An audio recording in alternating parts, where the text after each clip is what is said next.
The best bout machine has returned. Oh man, that's loud. Hold on. Woo! Here we go. Kenny Omega. Oh my god, this AEW roster is almost at full strength. Sweet Jesus, it's gonna be fantastic. Isn't it a great fucking time to be a wrestling fan, people? Let's get this music off. Let's get the video up. And let's get the show on the road. Episode, I think we're on like 28 now. Jesus. Smells Like Cologne Network hosting Smells Like Wrasslin podcast, people. Welcome back. Another Wednesday night Dynamite in the books. This is your Dynamite post show. Very soon to not be the only show on this channel because there's just too much stuff wrestling-wise to talk about. Raw was pretty interesting. I can't do 3 hours, people. I mean, I'm sorry. Like, Raw's getting better. Like, I'll admit that. Like, Raw's definitely getting better, but it's 3 hours is too long. So I'm thinking I might do a Tuesday night review. So I can watch the Hulu version, which is a little bit more palatable. And then I'll do like a Tuesday night Raw, a Wednesday night Dynamite, and like a Friday night SmackDown and Rampage. I mean, who knows? I don't know. I haven't really decided yet. A part of me just wants to do SmackDown and Rampage. Another part of me wants to do all three. Another part of me is tempted to do an NXT 2.0 because it kind of looks like they're going to either A, they're going to do another Worlds Collide, or B, they're going to unify the brands because, like, they're really not doing much with NXT UK. Like, I don't even hear anyone talk about it anymore, so they might as well just merge the brands at this point. I mean, the UK roster is awesome. That would definitely put in an influx of really good wrestlers into NXT. You know what I mean? I mean, they'll give someone for Roderick Strong to wrestle that doesn't suck, so that'd be great. So I don't know. A lot of stuff could be going on, but I don't know. I haven't decided. But, like, there's too much wrestling to go around that, like, I can't put everything into, like, a Wednesday night show. Because traditionally I'd like to take, like, just, like, an hour for the show. And then anything after just to, like, interact with the chat. But, if I do, like, any other shows, it's never going to be an hour. And that's just too late. I have a real world job that I have to go to. So I can't be up late doing too much podcasting, but I will definitely be considering. I'll let you guys know here on the channel, and then I guess that'll coincide with some social media. I know I keep on saying it, I keep on putting it off because I fucking hate it. It's not something I really want to, like, keep up on, but I mean, honestly, it's pretty clear it's the only way it's going to build traffic on the channel. So if I'm going to spend, you know, another couple of hours a week watching and doing the show, then I might as well, you know, do more, make more of an effort to get people to watch. So here we go. Outside, to be quite honest, outside of the Owens and Drew promo, there really wasn't, in my opinion, anything too much, like, really noteworthy. They had a great match that got interrupted by the Usos. I'm not a fan of DQs, and I know that you know, WWE uses them a lot. I'm trying to just see this as, like, the first couple of weeks of the Triple H era and to not hold anything from the Vince era against him.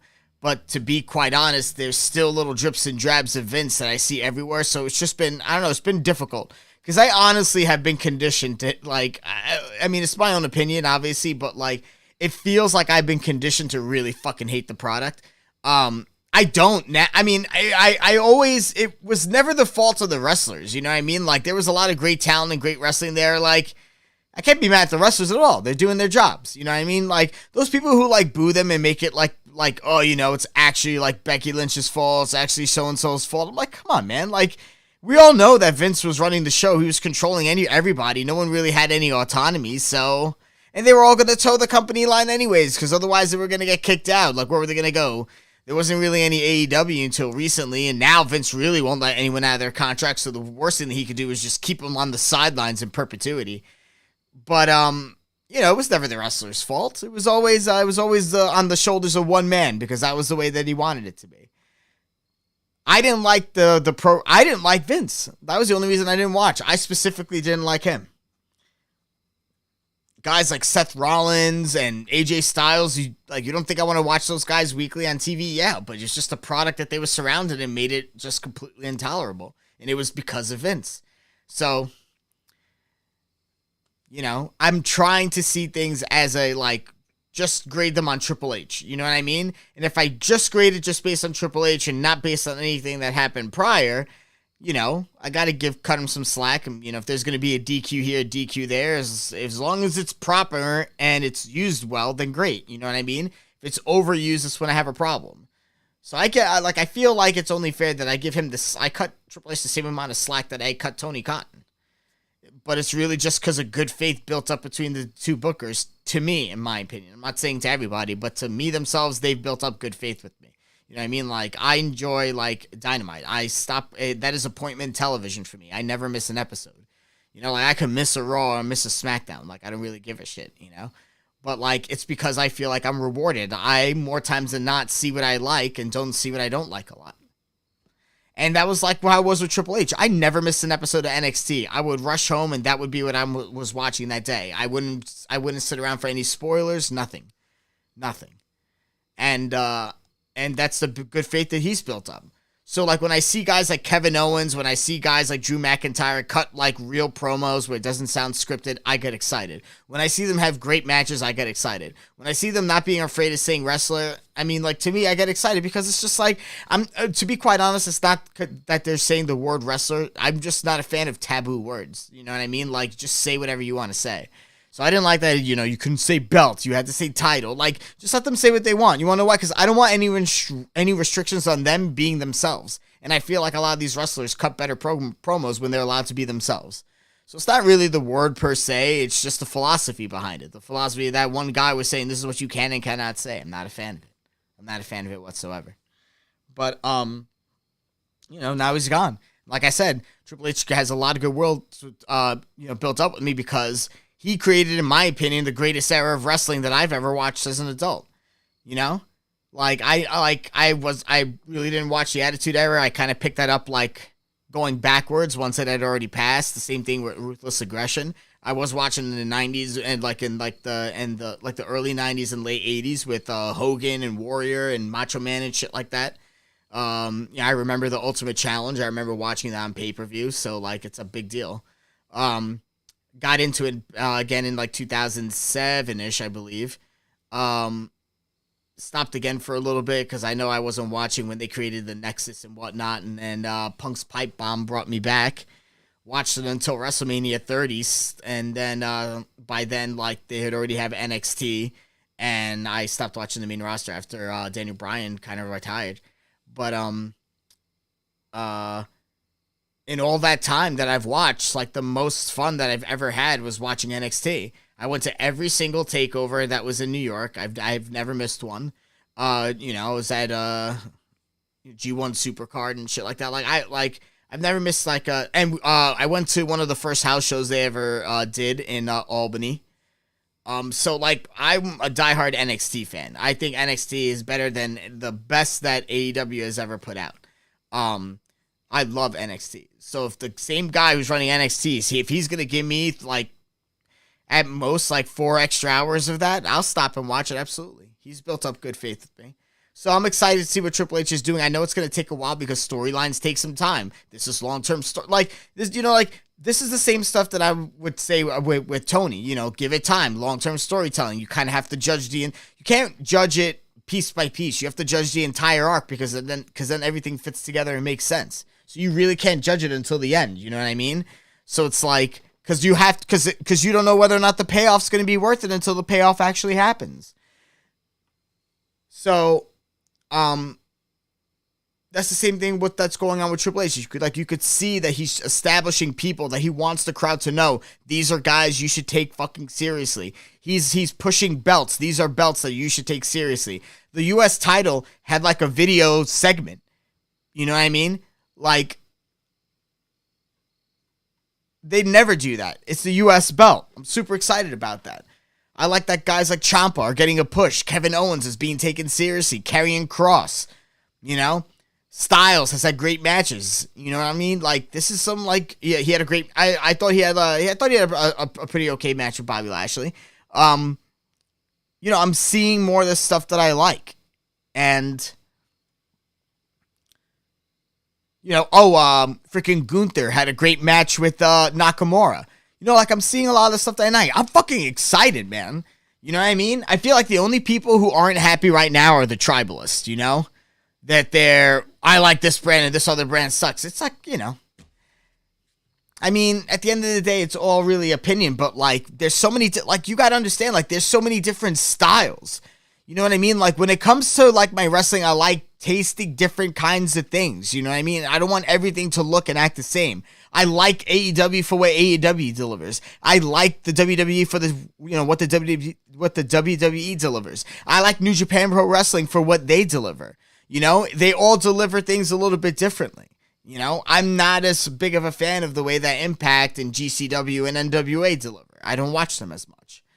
But, like, I still watch, like, now, especially with Vince gone, I get to see a wide variety of wrestling again. I get to see guys wrestle that I haven't seen wrestle in years because I just couldn't watch the way that they were being booked. You know, I'm excited to see Seth Rollins every Monday. I'm excited to see Matt Riddle again. You know what I mean? I'm excited to see AJ Styles. Like, I got to meet AJ Styles. He's a really cool dude. You know, I'm really excited about that. So, you know, it's a great time, you know, honestly. Only people who aren't really enjoying this are the tribalists, which is a goddamn shame because this is the best wrestling has ever been. Especially if NXT, I mean, in my opinion, like, NXT needs some work. You know, it got ruined by all this bullshit that Vince was doing. So they have to, like, clean up. So I'm glad, like, the influx of talent that I'm hoping is coming in from the UK gets to change that. So, you know, I'm stoked. A lot of people really need to, like, go to the Florida circuit and train. Like, they were put on TV way, way, way too early. So I'm really hoping that they could kind of tweak some things and get things back in motion. You know? Hey, you got a taste of what it's like to be on TV. You know, now you know what you need to work on. Work on it, and we'll see if we can bring you back up. There's nothing wrong with that, you know? Name every move that he used to do. Fuck you, Doom, alright? I got to hold the TNA title. I was, like, standing right there with him, alright? Yeah, I met AJ. Eat shit. Alright, so, we got a pretty awesome episode of Dynamite. A lot of cool shit happened. So let's get to it. So the beginning of the show, CM Punk comes out. He challenges Hangman Page to a rematch. Page didn't come out. Punk called him a coward. He said everyone wants to be the champ until it's time to do champ shit. He starts talking shit about Moxley, saying that Moxley might be number one in our hearts, but Punk's number one in the ring. He said Moxley's always been number two. He's the third best guy in his group, a reoccurring theme throughout his career. Obviously, that was a reference to the Shield. Yes, holding the TNA belt was pretty cool, Doom. I also met Mick Foley that night and Bobby Roode, which I thought was pretty awesome. And Kurt Angle, which I thought was pretty awesome. Actually, the main event of that show, it was in Westbury, by the way, was Kurt Angle versus AJ Styles, and I got to see those two tear it up. And the only reason I went to that show, because, like, why would I not want to see Kurt Angle versus AJ Styles? Like, that's crazy. And it was the first time I got to see either of them wrestle, and they put on a fucking clinic in front of, like, 500 people. It was awesome. Awesome. Anywho, basically, he sees, like, Punk just shits all over everybody. He said Moxley's only been the interim belt. He's the interim champ. He's not the real champ. He said his best friend Eddie is the third best Eddie he's ever known and the second best Kingston he's ever shared a ring with. I guess obviously that refers to Eddie Guerrero, and another one is Kofi Kingston. He says that all out. He's like we're gonna put I'm gonna put it all on the line. I'm going to defend my title, and he's not even going to be the first John that he beats for a belt in Chicago. That obviously references when he beats John Cena at Money in the Bank 2011. Moxley comes into the ring. Moxley mocks Punk, saying he writes checks with his mouth that his body can't cash. He says, you may think that Punk's the best wrestler in the world, but to Moxley, a microphone is just a microphone. He says, Neither belt means anything until Moxley beats Punk. Moxley called himself the heart and soul of AEW. Punk called himself the dollars and the cents. Moxley challenged Punk, got in his face. Punk said he'd wait for the pay-per-view before Moxley bleeds all over him. They got in each other's faces, then they started fucking going at it. Hockey punches, the whole nine. They kept on getting broken up, fighting, broken up, fighting, broken up, fighting. That's pretty much how that segment ended. Powerhouse Hobbs was backstage. I'm telling you, man, from when he first started, Powerhouse Hobbs is leaps and bounds better than what he was when he first debuted. And he is fucking awesome. Powerhouse Hobbs is a guy that when he's on my TV, I fucking stay there and I watch and I listen. Powerhouse Hobbs was backstage. Shivani asked him if he, what about attacking Ricky Starks? Hobbs said he doesn't need friends. And he's like, unlike Starks, he's not okay with losing, because Starks referenced in a promo a couple of weeks ago that he was okay with losing. Hobbs said he was tired of Starks hiding behind his back. He said he was only hired for one reason, and that was to make sure that he stayed champ.